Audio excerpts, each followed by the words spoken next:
세상에는 다양한 부류의 사람들이 살아가고 있습니다. 그런데 실상 압축을 하면 두 부류의 사람들로 나눌 수 있습니다. 죄 사함을 받은 사람과 받지 못한 사람, 즉 구원받은 사람과 구원받지 못한 두 부류의 사람들이 있습니다. 이 땅에 살아가고 있는 사람들은 누구 할 것 없이 이 두 부류 중 한 편에 속합니다. 영적인 믿음의 길 또한 두 길밖에는 없습니다. 멸망으로 인도하는 넓은 길과 생명으로 인도하는 좁은 길입니다. 넓은 길과 좁은 길 외에 중간에 또 다른 길은 없습니다. 누구나가 이 두 길 중에 한 길을 선택해 걸어가야 합니다. 이 말은 곧 내가 지금 천국 길을 가고 있느냐 아니면 지옥 길을 가고 있느냐 하는 것입니다. 마태복음 7장 13절로 14절 말씀을 보시겠습니다. 좁은 문으로 들어가라. 멸망으로 인도하는 문은 크고 그 길이 넓어 그리로 들어가는 자가 많고 생명으로 인도하는 문은 좁고 길이 협착하여 찾는 이가 적음이니라 라고 말씀하십니다. 우리가 섬겨야 할 주인 또한 두 주인밖에는 없습니다. 한 주인은 하나님이시고 또 다른 주인은 마귀입니다. 영적으로 두 주인 중에 내가 지금 어떤 주인을 섬기고 있느냐 하는 문제는 너무도 중요한 문제입니다. 예수님께서는 누가복음 16장 13절에 하인이 두 주인을 섬길 수 없나니라고 말씀하십니다. 그렇다면 과연 나는 지금 두 주인 중에 어떤 주인을 섬기고 있는지를 우리는 심각하게 따져보지 않으면 안 됩니다. 왜냐하면 이제 머지않아 모든 사람들이 하나님의 심판대 앞에 서게 되기 때문입니다. 로마서 14장 10절에 우리가 다 하나님의 심판대 앞에 서리라 라고 기록되어 있습니다. 이 때가 되면 아무리 후회를 하고 눈물로 호소를 해도 되돌릴 수가 없습니다. 오직 유죄냐 무죄냐 천국이냐 지옥이냐의 판결만이 있을 뿐입니다. 그런데 이 판결의 기준이 내가 이 땅에서 육신적으로 착한 일을 많이 했느냐 악한 일을 많이 했느냐로 결정되는 것이 아니라 예수 그리스도를 영접해 믿었느냐 믿지 않았느냐 말씀대로 행했느냐 행하지 않았느냐로 심판을 받게 된다는 것입니다. 예수님께서는 요한복음 5장 24절에 내 말을 듣고 또 나 보내신 이를 믿는 자는 영생을 얻었고 심판에 이르지 아니하나니 사망에서 생명으로 옮겼느니라 라고 말씀하십니다. 우리가 지옥의 불심판을 피할 수 있는 유일한 길은 예수 그리스도를 믿고 영접해 주님께서 친히 행함으로 가르침 주신 교훈의 말씀대로 따라 행하는 길 외에는 없습니다. 그래서 요한복음 14장 6절에도 내가 곧 길이요 진리요 생명이라고 말씀하신 것입니다. 예수님의 이 말씀은 내가 걸어간 길이 곧 진리이니 너희가 이 길을 따라올 때 생명에 이르게 된다는 말씀입니다. 사도행전 16장 30절로 31절에는 빌립보 감옥의 간수가 사도 바울에게 내가 어떻게 하여야 구원을 얻으리까 라고 묻습니다. 그러자 바울은 주 예수를 믿으라.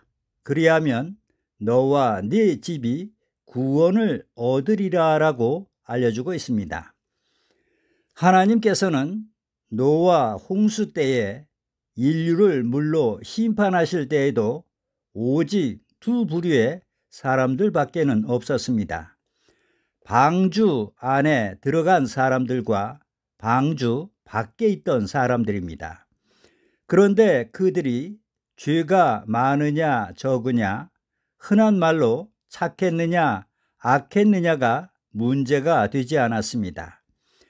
구원의 소식을 듣고 하나님의 말씀에 순종했느냐 불순종했느냐로 구원과 멸망이 결정되었습니다. 하지만 그들은 구원의 방주로 피하라는 노아의 경고의 외침을 비웃고 무시했습니다.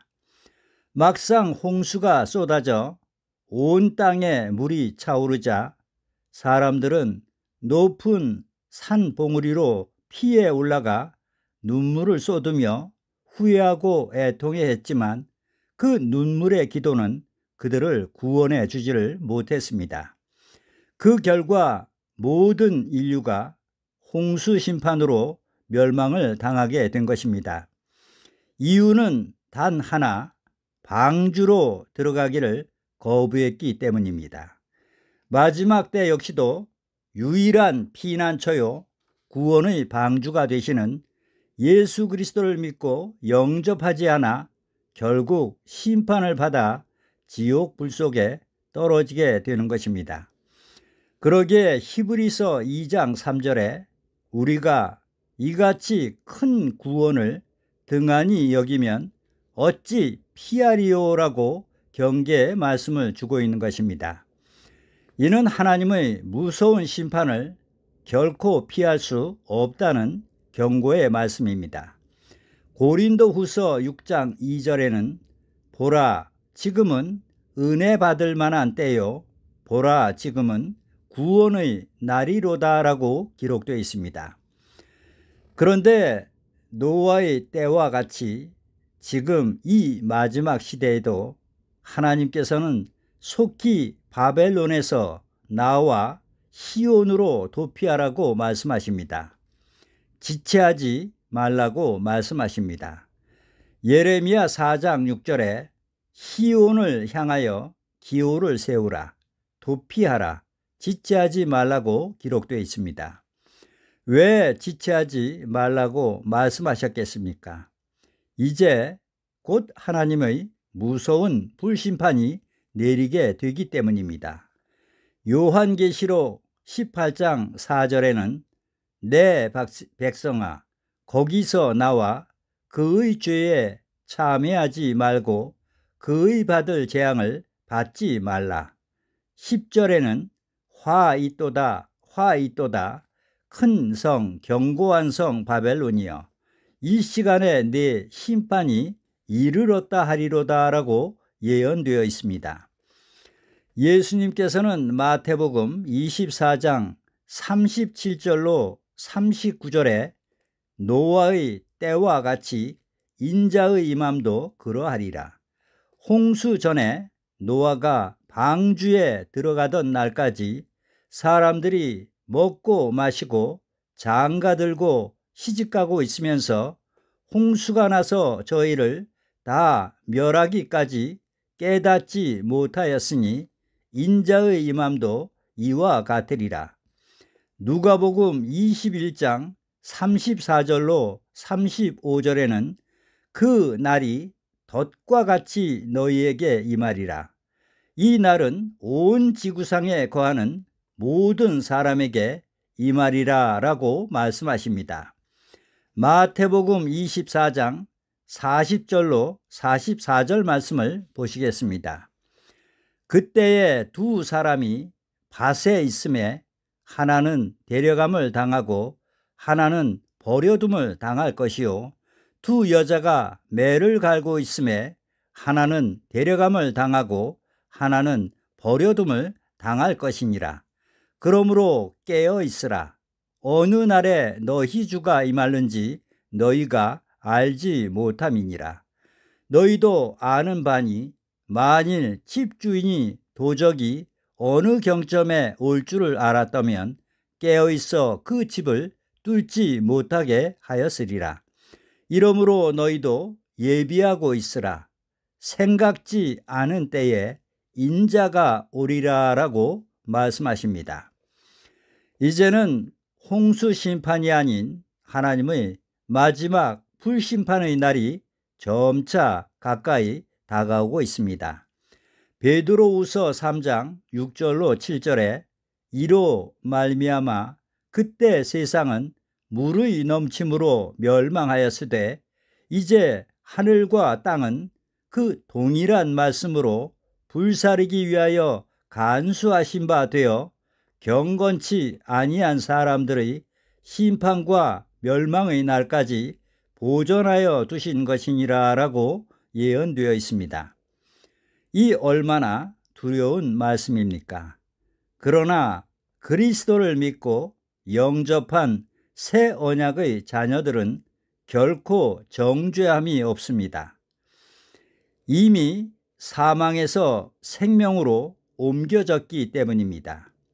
끝으로 베드로후서 3장 9절로 13절 말씀을 제가 봉독해 올리겠습니다.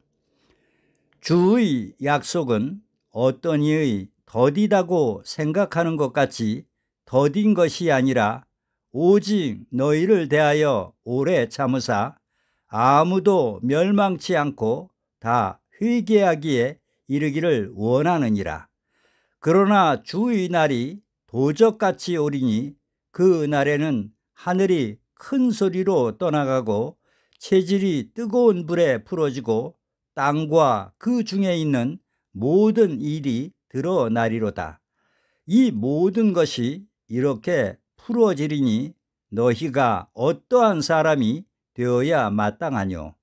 거룩한 행실과 경건함으로 하나님의 날이 임하기를 바라보고 간절히 사모하라.